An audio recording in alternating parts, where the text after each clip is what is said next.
The greatest, most positive outcome of COVID-19 is I think it made us realize how much we need each other.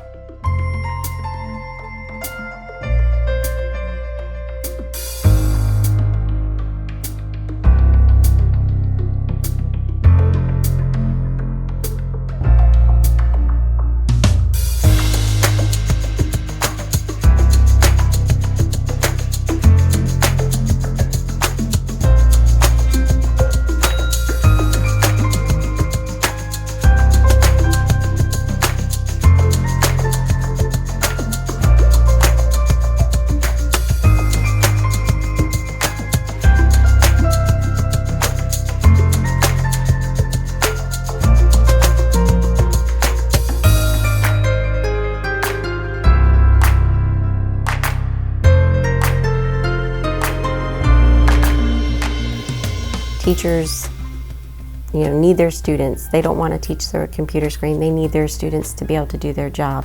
Students, when we talk about class choices for next year, we're still going to have online options. Students, when I say, you could do that online or you could do it in the classroom, and they're like, no, I want to be with my teacher. So I think students have realized how much they need their teachers, and I think more importantly, they realized how much they need each other.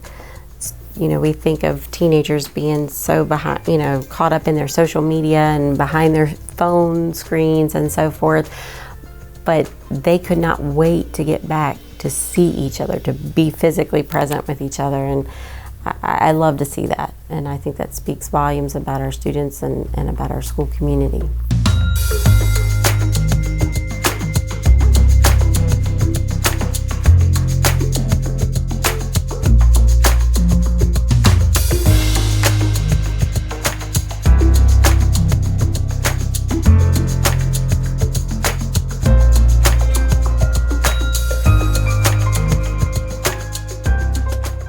I have read a lot of science fiction in my life, and I've always been a fan of alternate reality science fiction, and I never thought I would live it. And when people ask me how do I feel about what's been going on with the pandemic and COVID, I say, well, it just reminds me of a lot of stories that I've read that I always thought would just be stories.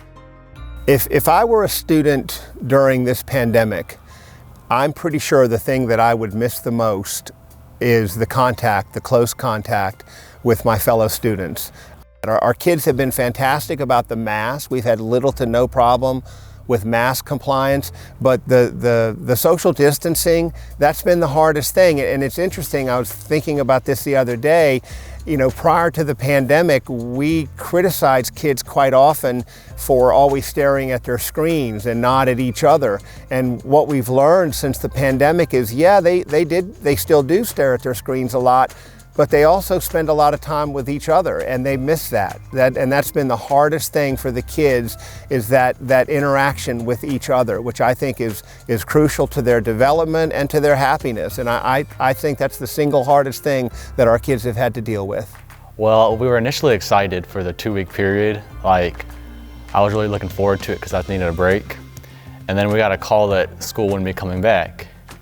And I was really sad because, I just wouldn't be able to see my friends, and some of them are graduating. We couldn't have our track season or prom or any of the fun stuff really at the end of the school year.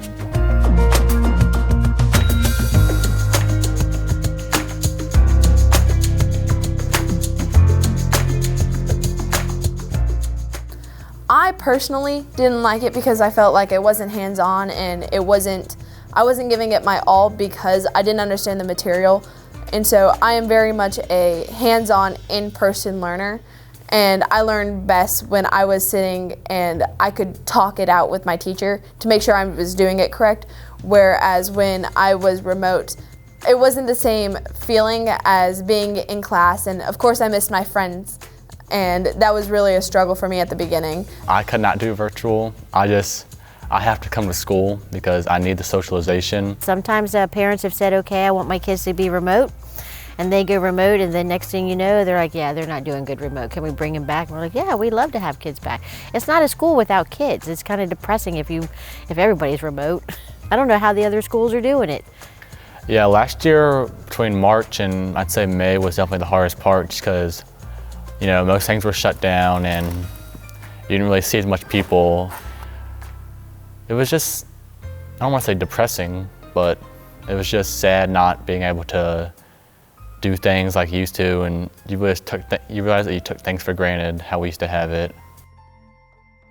Last spring was very challenging. I met with every single student for their schedules next year. We did it all through Zoom, but I felt like I was on call 24/7. You know, we worried about our students, we missed our students, and we felt like, you know, anytime they emailed, anytime they reached out, that we needed to respond immediately.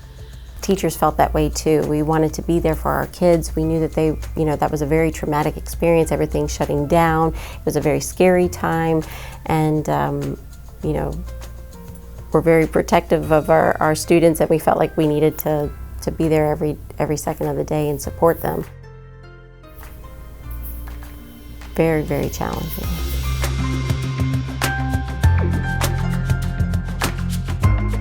We're such a small community here. One of the things that allow students to make those friendships and form those bonds is by participating in the multitude of activities that we offer at the school, regardless of being such a small district. And so without the access to a lot of those activities, they're not allowed to, or they're not able to have those same sort of like relationship building moments that make you want to be a part of this school community. And so I feel like they are only getting like the work side of things, and they're kind of getting shortchanged on the portion of the school atmosphere that they actually enjoy. And so that has definitely been a downside of the COVID schedule.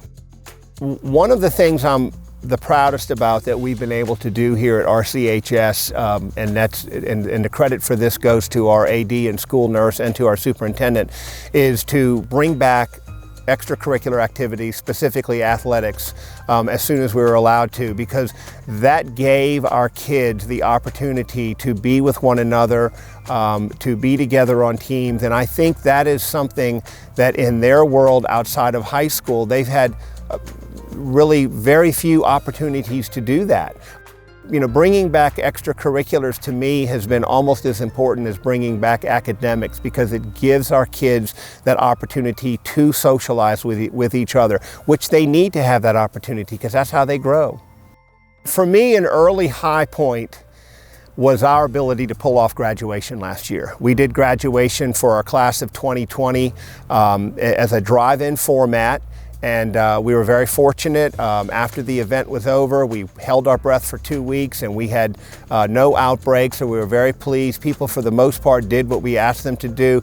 But that was a high point, because most schools were doing it, they bring in one family at a time, and we were able to provide an opportunity for our community to get together and support their seniors, and for the families to see their seniors walk across the stage with their classmates. That was the high point.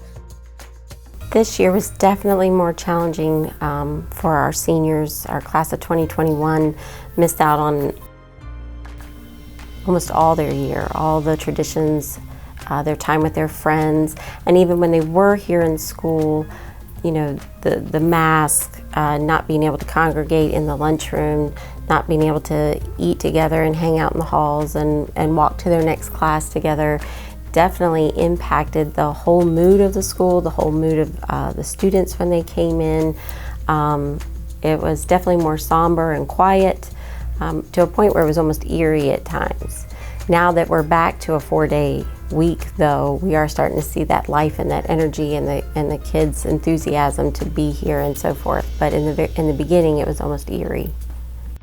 When we started to collect textbooks and supplies and from the students that had them, and we realized they weren't going to be coming back last spring, and when we realized, okay, it's 2 weeks, now it's 4 weeks, and it's not going to end, they're not coming back this semester. And we had our main hallway lined with tables, and parents would bring by books, they just came trickling in, and that every time I walked down that hallway,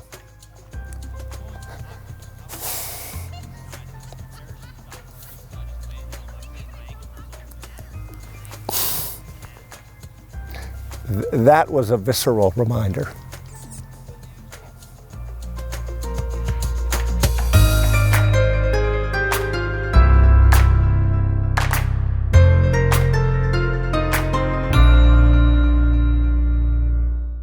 I am so proud of the students. I am going through the scheduling process now for next year, and I review every single student's grades with them, and when I see how much they struggled in the beginning and how far they've come now, their resiliency is astounding, and I really attribute it to our close-knit school community, our close-knit families, and the community at large.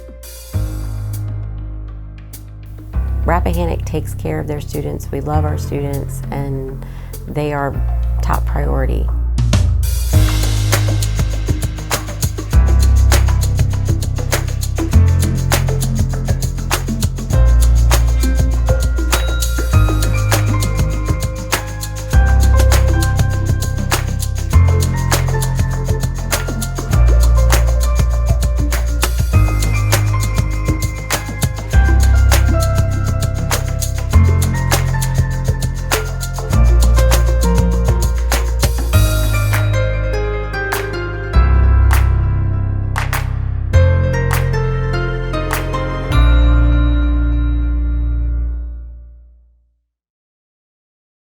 You're in my shot.